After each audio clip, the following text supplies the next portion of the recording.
Hello friends, welcome to my channel happyhomemakerradha. இந்த வீடியோல நம்ம மட்டன் தேங்காய் பால் குழம்பு எப்படி செய்யறதுங்கறத பார்க்கலாம். இது இட்லி, தோசை, சப்பாத்தி, ரைஸ் எதுக்கு வேணும்னாலும் தொட்டு சாப்பிடலாம். ஏன் ஆப்பம் இடியாப்பத்துக்கு கூட இந்த தேங்காய் பால் மட்டன் குழம்பு ரொம்பவே டேஸ்டா இருக்கும். வாங்க எப்படி செய்யறதுங்கறத பார்க்கலாம். மட்டன் பொறுத்த வரைக்கும் நம்ம குக்கர்ல தான் செஞ்சாகணும். அப்பதான் சீக்கிரம் வேகும். சோ குக்கர் வெச்சுக்கோங்க. குக்கர் சூடான பிறகு எண்ணெய் சேர்த்துக்கோங்க. எண்ணெய் வந்து நல்லெண்ணெயா இருக்கணும் கண்டிப்பா. அதில் பட்டை, கிராம்பு, ஏலக்காய் எல்லாமே சேர்த்துக்கலாம். மசாலா ஐட்டம்ஸ் மட்டன் குழம்பு பொறுத்த வரைக்கும் ரொம்ப சேர்க்கக்கூடாது. சேர்த்தோன்னா ஒரு மாதிரியான ஸ்மெல் வந்துடும்.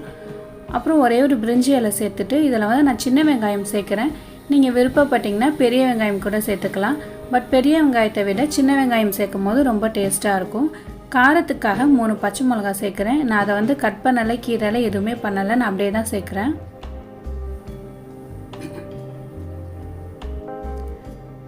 ரொம்ப வதங்கணும்னு கிடையாது, லைட்டாக வதங்கிட்டாலே போதும். லைட் ப்ரௌன் ஆன பிறகு இதில் நம்ம தக்காளி சேர்த்துக்கலாம். வெங்காயம் பார்த்திங்கன்னா ஒரு 10லேருந்து 15 சின்ன வெங்காயம் சேர்த்துருக்கேன். 300 கிராம் மட்டனுக்கு நீங்கள் ஒரு பெரிய வெங்காயம் சேர்த்துக்கலாம். தக்காளி சின்னதாக இருந்தனால 2 தக்காளி சேர்த்துருக்கேன். தக்காளி நீங்கள் அதிகமாக சேர்த்துக்கிட்டிங்கன்னா தான் இது கொஞ்சம் நல்லாயிருக்கும்.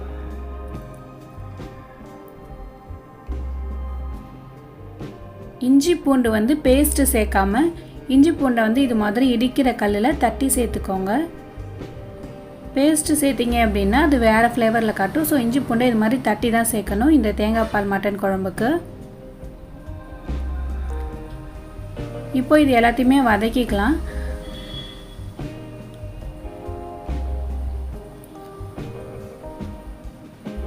எல்லாமே வதங்கின பிறகு இதில் நான் மட்டன் சேர்க்குறேன். மட்டன் பார்த்தீங்கன்னா 300 கிராம் அளவுக்கு சேர்த்துருக்கேன்.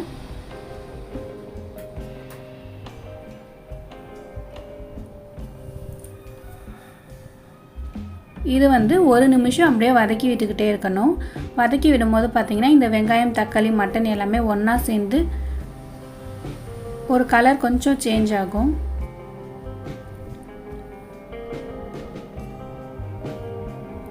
இந்த ஸ்டேஜில் மல்லித்தூள் சேர்க்குறேன்.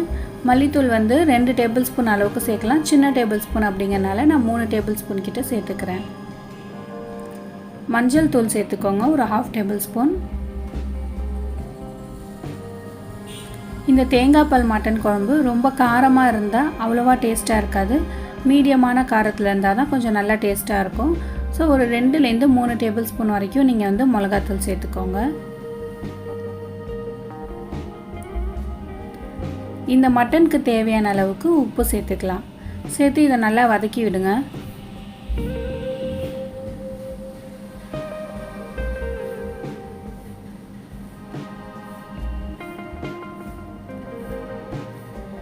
இப்போ இது பார்த்திங்கன்னா கொஞ்சம் லைட்டாக தண்ணி விடுற மாதிரி இருக்கும். இந்த ஸ்டேஜில் தான் நம்ம அடுத்தது சேர்க்கணும். கொஞ்சம் மெனுன்னு வரணும். நல்லா இந்த கிரேவி எல்லாமே போயிட்டு இந்த மட்டன் கூட சேர்கிற வரைக்கும் நீங்கள் கிளறி விட்டுக்கிட்டே இருக்கணும். பார்க்குறதுக்கு ரொம்ப ட்ரையாக இருக்க மாதிரி இருக்கக்கூடாது. அப்படி இருந்தது அப்படின்னா நம்ம வேக விட்டதுக்கப்புறம் அந்த மல்லித்தூளோட ஸ்மெல்லாம் அந்த குழம்புல அப்படியே இருக்கும். இது மாதிரி எண்ணெய் பிரிஞ்சு வர ஸ்டேஜில் நான் தேங்காய் பால் சேர்க்குறேன். ஒரு அரை மூடி அளவுக்கு தேங்காய் பால் சேர்த்துக்கலாம். தண்ணி சேர்க்கக்கூடாது, ஃபுல்லாகவே தேங்காய் பால் தான் சேர்க்கணும். அப்போ தான் இது டேஸ்ட்டாக இருக்கும். இது கெட்டியான பால், தேங்காய் தண்ணியான பால் அப்போல்லாம் எதுவுமே கிடையாது. ஒரு அரை மூடி தேங்காயை நான் அரைச்சி சேர்த்துருக்குறேன், அவ்வளோதான். இப்போ இதை நம்ம விசில் விட போகிறோம். மட்டன் எப்போவுமே பார்த்திங்கன்னா ஒரு 4 விசில் ஹை ஃப்ளேமில் வச்சுட்டு 4 விசில் லோ ஃப்ளேமில் வச்சு நீங்கள் குக் பண்ணிங்கன்னா மட்டன் நல்லா சாஃப்டாக வெந்திருக்கும். அதே சமயம் ரொம்ப டேஸ்ட்டாகவும் இருக்கும். அந்த கிரேவியோட அளவு உங்களுக்கு ரொம்ப குறையாமல் இருக்கும்.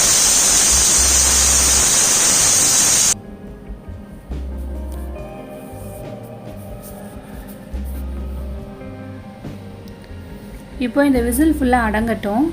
நம்ம சைடில் என்ன பண்ணலான்னா சோம்பும் கருவேப்பிலையும் தாளிச்சிக்கலாம். ஸோ எண்ணெய் ஊற்றிட்டேன், கொஞ்சம் சூடாகிட்டுருக்கட்டும் அந்த பக்கம்.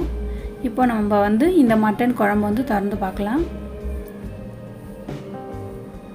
ரொம்பவே சூப்பராக வந்துச்சு பாருங்கள். அந்த எண்ணெயெல்லாம் கரெக்டாக பிரிஞ்சு அவ்வளோ வாசனையாக இருக்கும் இந்த குழம்பு. இந்த குழம்புக்கு வந்து சோம்பு கருவேப்பிலை தாளிக்கணும், ஆல்ரெடி சொல்லியிருந்தேன். சோம்பு பொறுத்த வரைக்கும் பார்த்திங்கன்னா என்ன ரெசிபி பண்ணாலுமே நீங்கள் தாளிக்கும் போது ரொம்பவும் பொரிஞ்சிடக்கூடாது, அதே சமயம் சரியாக பொரியாமல் இருக்கக்கூடாது. கரெக்டான ஸ்டேஜில் பொரிஞ்சிருக்கு அப்படின்னா தான் அந்த ரெசிபி வந்து ரொம்ப டேஸ்ட்டாக இருக்கும். ஸோ சோம்பு கருவேப்பிலை தாளித்து நம்ம சேர்த்துக்கலாம். மற்ற மட்டன் குழம்புலாம் நீங்கள் வைக்கும் போது பார்த்திங்கன்னா குக்கர் ஓப்பன் பண்ணிவிட்டு கொதிக்க வைக்கணும். பட் இதுக்கு வந்து அது மாதிரி கிடையாது. நம்ம தேங்காய் பால் தான் சேர்த்துருக்கோம் அப்படிங்கிறனால ரொம்ப நேரம் கொதிக்க வைக்க தேவையில்ல. ரொம்பவே டேஸ்ட்டாக இருக்கும், ரொம்ப ரொம்ப சூப்பராக இருக்கும். வீட்டில் யாராவது கெஸ்ட்டு வராங்க, அப்படி இல்லைன்னா ஒரே மாதிரியே மட்டன் குழம்பு வச்சு போர் அடிக்குதுன்னா இது மாதிரி நீங்கள் ட்ரை பண்ணி பாருங்கள். என்னோடய சேனலில் வர வீடியோஸ்லாம் உங்களுக்கு பிடிச்சிருக்குன்னா மறக்காமல் என்னோடய சேனல் வந்து சப்ஸ்கிரைப் பண்ணிக்கோங்க. நிறைய யூஸ்ஃபுல்லான கண்டென்ட் நான் உங்களுக்கு கொடுக்குறேன். இந்த வீடியோ பிடிச்சிருந்ததுன்னா லைக் பண்ணுங்கள் அண்ட் ஷேர் பண்ணுங்கள். வேறு ஒரு வீடியோவில் மீட் பண்ணலாம். நன்றி.